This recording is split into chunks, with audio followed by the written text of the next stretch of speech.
Right ఇక ఇస్లామాబాద్ లో national security committee సమావేశమైంది. ఈ సమావేశంలో పాక్ ప్రధాని షహబాజ్ షరీఫ్ పాల్గొన్నారు.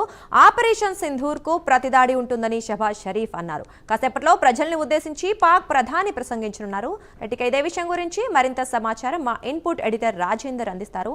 చెప్పండి రాజేందర్, ఖచ్చితంగా ప్రతిదాడి ఉంది అంటూ ఆయన సమావేశం నిర్వహించారు. అలాగే వ్యాఖ్యలు కూడా చేయడం చూసాం. అంటే ఇప్పటికే చూసాం ఆల్రెడీ, అంటే పాక్ ఒకవైపు కాళ్ళబేరానికి వచ్చినట్లు కనిపిస్తుంది, మరోవైపు ఇలాంటి వ్యాఖ్యలు చేస్తున్న నేపథ్యంలో మరి ఏం జరగబోతుందంటారు? ఈ సమావేశం తర్వాత ఎలాంటి ప్రకటన చేసే అవకాశం ఉంది? ఏదైతే నిన్న అర్ధరాత్రి ఆపరేషన్ సింధూర్ పేద భారత్ పాకిస్తాన్ లో ఉన్నటువంటి ఉగ్రవాదుల శిబిరాలపై దాడులు మెరుపుదాడులు చేసిందో ఆ దేశం వాళ్ళు ఉక్కిరిబిక్కిరి అవుతున్నారు. ఈ నేపథ్యంలోనే ఇప్పుడు ఏం చేయాలనే అంశం మీద వీరికి ఎప్పటికే దిక్కుతోచిన పరిస్థితి ఏర్పడ్డది. ఒకేసారి మెరుపుదాడితో 9 కీలకమైనటువంటి ఉగ్రవాద శిబిరాలపై దాడులు చేసి నేలమట్టం చేస్తే దాంట్లో కీలకంగా ఉన్నటువంటి వారి కుటుంబ సభ్యులు కూడా సుమారు ఒకే కుటుంబం ఏదైతే 14 మంది మృతి చెందిన విషయం తెలిసింది. ఈ నేపథ్యంలోనే వారు ఇంకా ఆందోళనకు గురవుతున్నారు. జైషే మహమ్మద్ సంస్థకు చెందిన చీఫ్ సంబంధించిన కుటుంబం మొత్తం కూడా నిన్న ఏదైతే భారత్ దాడి చేసిందో దాంట్లో పూర్తిగా సుమారు 14 మంది దాంట్లో మృతి చెందిన విషయం తెలిసిన నేపథ్యంలో తదుపరి ఏం చర్యలు తీసుకోవాలనే అంశం మీద పాకిస్తాన్ మల్లగుల్లాలు పడుతుంది. కాసేపటి క్రితమే ఇస్లామాబాద్ లో నేషనల్ సెక్యూరిటీ కమిటీ సమావేశమైంది.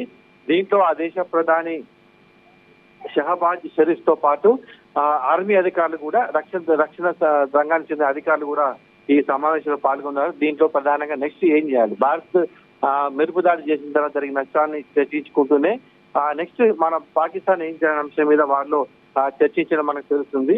సమావేశం తర్వాత ఖచ్చితంగా ఆపరేషన్ సింధూర్ కు ప్రతిదాడి ఉంటుందని చెప్పేసి ఆ దేశ ప్రధాని చెప్పిన నేపథ్యంలో తదుపరి వాళ్ళ యాక్షన్ ప్లాన్ ఏ విధంగా ఉందనే దాని మీద ఇప్పుడు చర్చ జరుగుతుంది. ఒకవేళ వారు దాడులు దిగినని వారు సమర్థవంతంగా ఎదుర్కొనేందుకు భారత్ రక్షణ దాడులు సిద్ధంగా ఇప్పటికే సన్నద్ధమైంది.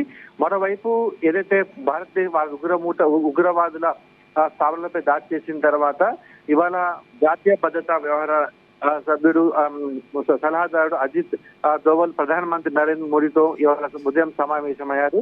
తదుపరి భారత్ వ్యూహం కూడా వాళ్ళు పసిగట్లేని పరిస్థితుల్లో నెక్స్ట్ 2 దేశాల మధ్య ఏం జరగబోతుందనేది కొంత ఉత్కంఠన ఉన్నట్టు మనం చెప్పవచ్చు.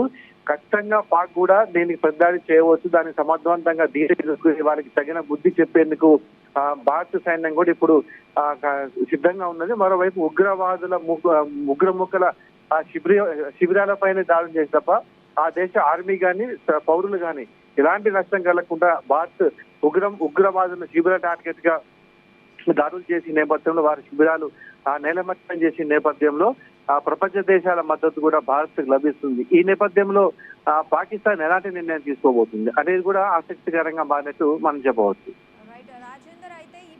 మనం చూసాం పీఓకే దగ్గర కాల్పులకు తెగబడడం, ప్రతిసారి ఉల్లంఘించడం అలవాటైపోయింది పాకిస్తాన్కి. అలాగే ఒకవైపు ఆర్థిక సంక్షోభంలో ఉన్నప్పటికీ కూడా, పేదరికంతో ఉన్నప్పటికీ కూడా, అంటే మాటల పరంగా మాత్రం వాళ్ళు మేమేం ఊరుకోమని చెప్తున్న నేపథ్యంలో అసలు నిజంగా యుద్ధం వస్తే కానీ లేదా పాకిస్తాన్ ఈ ఆపరేషన్ సింధూర్కి సంబంధించి ప్రతీకార చర్యగా కూడా మరి నిజంగా పాకిస్తాన్ ఏమైనా చర్యలు తీసుకునే అవకాశం ఉంది? అసలు తీసుకొని అంటే మళ్ళీ భారత్ నుంచి ఆ పోటీని తట్టుకోగలుగుతుందంటారా? ఎందుకంటే గతంలో 1971 సంవత్సరం జరిగిన యుద్ధంలో కానీ ఆ తర్వాత ఉగ్రముఖులు మన దేశం జరిగినటువంటి దాడులు ఇవన్నిటి కూడా మన భారత్ వారికి ధీటుగా సమాజం చెప్పినాయి. అయితే ఇప్పుడు కూడా మరోసారి చెప్పిన నేపథ్యంలో ఈ ఉగ్రముఖులకు అంతమొందించాలి, ఇలాంటి దాడులు ఇక నుంచి జరగకుండా ఉండాలని లక్ష్య టార్గెట్ గానే భారత్ ముందడుగు చేసే నేపథ్యంలో దీనికి తోడు అగ్రదేశాలు కూడా ఉగ్రముఖుల్ని నూకలు చెల్లించాలనే లక్ష్యంతోనే వారు కూడా సంపూర్ణ మద్దతు ఇస్తున్న నేపథ్యంలో మనతో తట్టుకోవడం వారికి కొంచెం ఇబ్బందికర పరిస్థితి ఉంటుంది.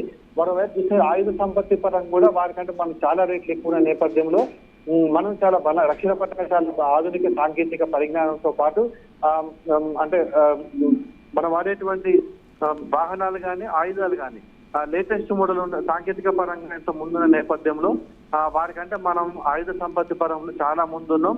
ఈ నేపథ్యంలోనే వారు పైకి ప్రదర్శిస్తున్నా కానీ ఫీల్డ్ లో దిగినప్పుడు వారు కూడా కొంచెం వెనక ముందు ఆడుతున్నట్టు కూడా మనకు తెలుస్తుంది.